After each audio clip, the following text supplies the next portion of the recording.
Next topic है अपना significance.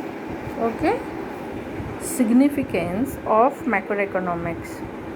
इसका फर्स्ट सिग्निफिकेंस है description of the economy. Description of the economy, इसमें बेसिकली 3 पॉइंट्स आते हैं। Estimation of national income, estimation of national income, study of unemployment, government budget. ये तीनों आप ध्यान से सुनो। हम लोग मैक्रो इकोनॉमिक्स का इम्पोर्टेंस समझ रहे हैं कि एक इकोनॉमी में मैक्रो इकोनॉमिक्स का क्या इम्पोर्टेंस है। तो सबसे पहले जो है एस्टिमेशन ऑफ नेशनल इनकम। जब कोई कंट्री अपनी नेशनल इनकम काउंट करती है, जब उसे पता चलता है तो वो कंपेयर करती है कि पिछले साल कितनी थी, इस साल कितनी है ना। तो उससे उसे क्या पता चलता है कि उसकी नेशनल इनकम इंक्रीज़ हो रही है या डिक्रीज़ हो रही है। नेशनल इनकम की हेल्प से पर कैपिटा इनकम भी फाइंड की जाती है। यदि पर कैपिटा इनकम की जो रेट है वो इंक्रीज़ हो रही है या डिक्रीज़ हो रही है, इससे उस कंट्री की इकोनॉमी की ग्रोथ के बारे में पता लगाया जा सकता है। सेकंड पॉइंट है स्टडी ऑफ अनएम्प्लॉयमेंट। कंट्री में कितने लोग अनएम्प्लॉय हैं, यदि अनएम्प्लॉय हैं तो उनको एम्प्लॉयमेंट के लिए क्या क्या किया जाना चाहिए। सेल्फ एम्प्लॉयमेंट को बढ़ावा देना चाहिए या गवर्नमेंट की कुछ ऐसी स्कीम बनानी चाहिए जिससे कंट्री का डेवलपमेंट भी हो और अनएम्प्लॉयज़ को एम्प्लॉयमेंट मिले।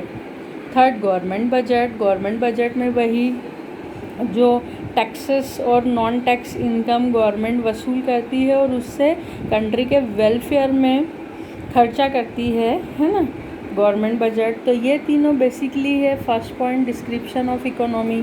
सेकंड पॉइंट है road map of growth and development. Road map of growth and development में वही आता है कि जो कंट्री की गवर्नमेंट है वो ग्रोथ के लिए कुछ प्लानिंग करती है, कंट्री के डेवलपमेंट के लिए प्लानिंग करती है और उनकी जो प्लानिंग है वो सही चल रही है नहीं चल रही। देखो नेक्स्ट पॉइंट, इकोनॉमिक स्टेबिलिटी।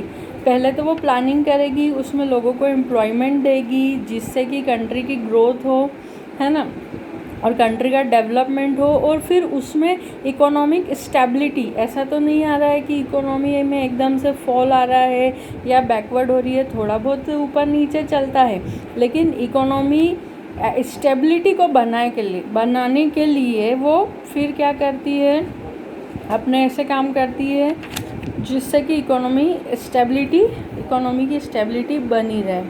फिर बीओपी स्टेटस के पहले मैं फिर से आपको याद दिला दूं कि एक कंट्री की इंपोर्ट एक्सपोर्ट, इसके कारण एक कंट्री से दूसरी कंट्री में करेंसी आती और जाती है ना। रेट ऑफ एक्सचेंज मैंने अभी आपको बताया था कि हमारी कंट्री की करेंसी से दूसरी कंट्री की करेंसी किस रेट में एक्सचेंज होगी, है ना। उसके बाद का जो टॉपिक है बीओपी स्टेटस जो है आपका, तो बीओपी स्टेटस क्या कहता है कि हमारे इंपोर्ट और एक्सपोर्ट, ऐसा तो नहीं हो रहा है कि हम लोग बहुत ज़्यादा इंपोर्ट कर रहे हैं और जब हम बहुत ज़्यादा इंपोर्ट करते हैं तो हमारी करेंसी दूसरी कंट्री में ज़्यादा जा रही है, हमारे इंपोर्ट बहुत ज़्यादा है, हमारे एक्सपोर्ट कम है ना।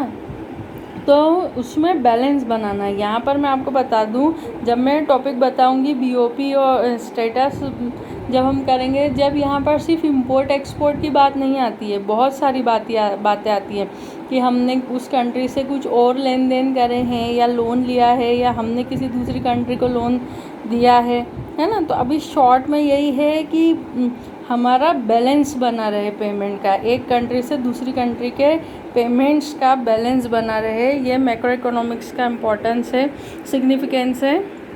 उसके बाद है problem of poverty and environmental pollution. यहाँ पर पॉवर्टी मतलब हमें अपनी कंट्री की पॉवर्टी की जो भी प्रॉब्लम है उसे सॉल्व करना है और जो भी इन्वायरमेंटल पोल्यूशन है उसे देखना है, ध्यान देना है कि उसमें कोई इन्वायरमेंटल पोल्यूशन ना हो। फिर है policy of formulation. Policy of formulation यानी यहाँ पर हमें